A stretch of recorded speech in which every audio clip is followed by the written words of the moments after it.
இறை வார்த்தை லூக்கா நற்செய்தி அதிகாரம் 10 இறைவசனங்கள் 25 முதல் 37 முடிய.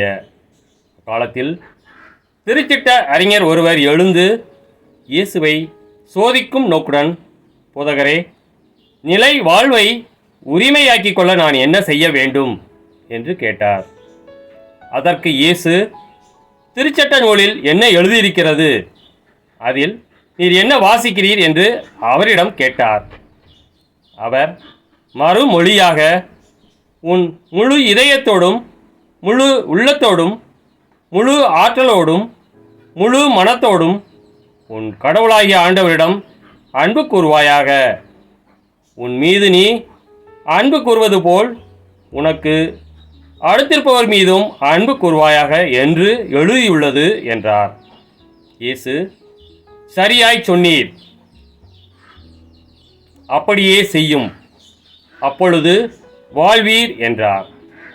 அவர் தம்மை நேர்மையாளர் என காட்ட விரும்பி, எனக்கு அடுத்திருப்பவர் யார் என்று இயேசுவிடம் கேட்டார்.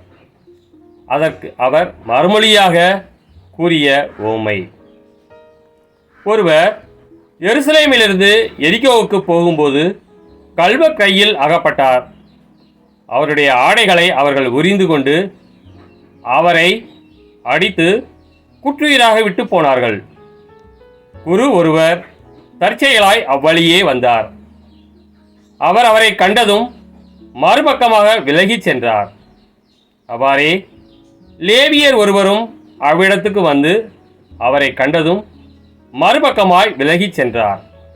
ஆனால் அவ்வழியே பயணம் செய்து கொண்டிருந்த சமாரியர் ஒருவர் அருகில் வந்து அவரை கண்டபோது அவர் மீது பரிவு கொண்டார். அவர் அவரை அணுகி காயங்களில் திராட்சை மதுவும் எண்ணெயும் வார்த்து அவற்றை கட்டி தாம் பயணம் செய்த விலங்கின் மீது ஏற்றி ஒரு சாவடிக்கு கொண்டு போய் அவரை கவனித்து கொண்டார்.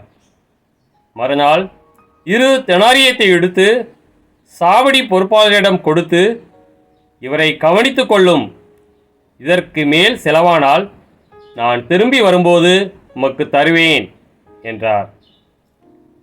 கள்வர் கையில் அகப்பட்டவருக்கு, இம்மூவருள் எவர் அடுத்திருப்பவர் என உமக்கு தோன்றுகிறது என்று இயேசு கேட்டார்.